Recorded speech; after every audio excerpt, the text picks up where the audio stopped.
حسین حقانی صاحب کے اس آرٹیکل کے حوالے سے جو کہ کچھ عرصہ پہلے واشنگٹن پوسٹ میں چھپا، اس پہ بہت سی بات کی گئی، اس کے بعد بہت سے ڈاکیومنٹس سامنے آئے، میڈیا پر بات ہوئی. حسین حقانی صاحب کا موقف مختلف تھا. وہ یہ کہتے رہے کہ تمام کنسرنڈ اداروں سے، ریاستی اداروں سے کلیئرنس کے بعد یہ ویزاز جاری ہوتے رہے، جبکہ گیلانی صاحب کے وقت کا ایک لیٹر بھی سامنے آیا جس کے ذریعے اسپیشل پاس دی گئی تھیں اس وقت کے امریکہ کے سفیر، امریکہ میں پاکستان کے سفیر جناب حسین حقانی صاحب کو.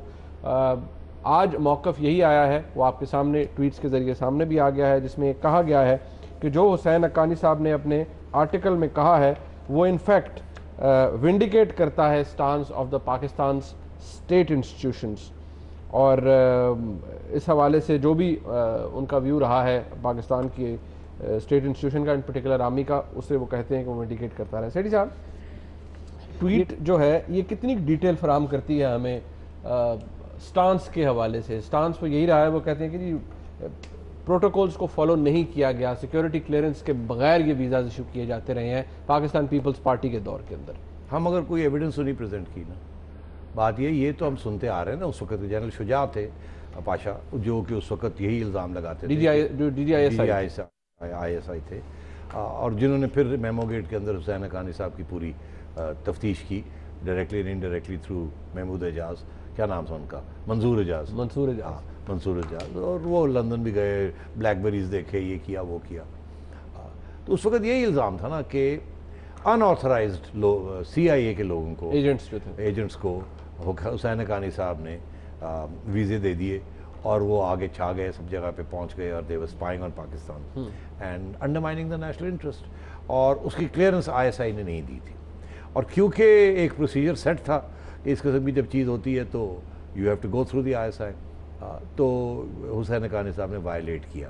حسین حقانی صاحب کا موقف فرق ہے. وہ یہ کہتے ہیں کہ مجھے پرائم منسٹر پاکستان کی طرف سے اسپیشل پاورز دیے گئے تھے ٹو ایشو ویزاز. اگر کسی کو کچھ پوچھنا ہے تو پرائم منسٹر پاکستان کو پوچھیے. نمبر 1. نمبر 2، جہاں ہو سکا میں نے ڈیفینس اٹیشی جو تھے وہاں ان کو دکھایا، ان کی اپروول لی اور پھر آگے فارورڈ کی یہ اپلیکیشنز. اینڈ اس لیے I was authorize to do so. یہ ان کا موقف ہے. اب یہ جو ٹویٹ ہے اس سے یہ نہیں پروو ہوا نا کہ what was the procedure at that time. Why was the Prime Minister not authorized to issue such a state letter? کیا کہ Prime Minister Pakistan cannot waive aside certain rules and regulations? یہ سارے issues جو ہے نا they are up in the air. یہ اس وقت بھی یہ ایشو کھڑا ہوا تھا، یہ آج بھی یہی موقف ہے ISPR کا. بات یہ ہے کہ we need more clarity on this subject. مجھے یہ پتا ہے کہ رولز جو تھے وہ بڑے stringent ہوئے regarding visas. ایک زمانہ تھا ہر ایمبیسڈر کو اجازت ہوتی تھی کہ only the most sensitive cases should be referred to the ministry of interior and foreign office, ministry of interior via foreign office. اور منسٹری آف انٹیریئر جو تھی اگر ضرورت پڑتی تھی تو آگے پھر کلیئرنس کے لیے ISI کو دیتی تھی. یہ امریکنوں کے بارے میں یہ اتنا ڈیٹیل اسکروٹنی نہیں ہوتی تھی، انڈینس کے بارے میں ہوتی تھی. اور جو باقی لوگ تھے تو موسٹ کیسز تو ISI کے پاس جاتے ہی نہیں تھے. They would go to the foreign office at worst and may be up to the interior ministry, پر جاتے نہیں تھے. اور ایمبیسڈرز کے پاس بڑی لیوریج ہوتی تھی to grant visa. But these are the CIA operatives, مطلب یہ نہیں مگر کس کو کیا پتا. اسٹیٹ ڈپارٹمنٹ، اگر US اسٹیٹ ڈپارٹمنٹ جو آپ کا موسٹ الائڈ ہے، جو آپ کو بلینز آف ڈالرز دے رہا ہے، اگر وہ کہہ رہا ہے کہ جی یہ ہمارے لوگ جانا چاہ رہے ہیں، یہ CIA کے نہیں ہیں، یہ ہم اسٹیٹ ڈپارٹمنٹ آفیشلز ہیں، کور سٹوری تو یہی ہوتی ہے نا کہ state department official contractor to state department بلا. اب کیا کنٹریکٹر کون چیک کرے گا کون نہیں کرے گا. ہوا یہ ہے کہ یہ ایک نارمل روٹین تھی پہلے کہ جب یہاں سے بھی فارن آفس آف پاکستان اگر کسی لوکل ایمبیسی کو یہاں آپ کا ویزا اپلیکیشن کے ساتھ لکھ دے فارن آفس کہ اس بندے کو ویزا دے دیا جائے، تو most embassies will say that's good enough. It's the government of Pakistan جو is acting as a guarantor. Endorsement ہے تو وہ پھر زیادہ انکوائری نہیں ہوتی، وہیں ویزا مل جاتا. تو سملرلی جب اسٹیٹ ڈپارٹمنٹ کر رہی تھی تو کوئی ایشو نہیں تھا. مگر سچویشن یہ ہے کہ آفٹر مے انسیڈنٹ امریکہ پاکستان ریلیشنز نوز ڈائیوڈ. اس کے بعد جو ایشوز بنے، جو پہلے کھلی چھٹی ملی ہوئی تھی امریکنوں کو اور ریاست کے اداروں کو پتا تھا کہ یہ ہو رہا ہے، and they were not too mindful because they were keeping a watch. موٹی موٹی بات نظر آ رہی تھی، اس کے بعد جب تعلقات خراب ہوئے تو انہوں نے دے ٹک اپ سیریس کیس کہ یہ نہیں اب ہم نہیں کرنے دیں گے, تو اس میں پھر پھنس گیا and some of these issues overlap ہو گئے. کچھ پہلے تھے کیسز جو کہ ریاست کے اداروں کو پتا تھا, ان کی نالج میں تھا, لائک ریمنڈ ڈیوس, اسی وقت کا ہے نا, لائک ریمنڈ ڈیوس اداروں کو پتا تھا وہ آیا, مگر بعد میں جب یہ ہوا تو پھر ریمنڈ ڈیوس کے اوپر انہوں نے اس کو ایشو بنایا ریاست کے اداروں نے, ایونچولی چھوڑ بھی دیا ان دا نیشنل انٹرسٹ اینڈ سو آن. کچھ ڈسکشن اس پہ ادھوری رہ گئی, کچھ سوال اور تھے لیکن وقت کی کمی کی وجہ سے نہیں کیے جا سکے. آج کا پروگرام آپ نے دیکھا, اس کا فیڈ بیک ضرور دیجیے گا. دیکھنے کا بہت شکریہ. خدا حافظ.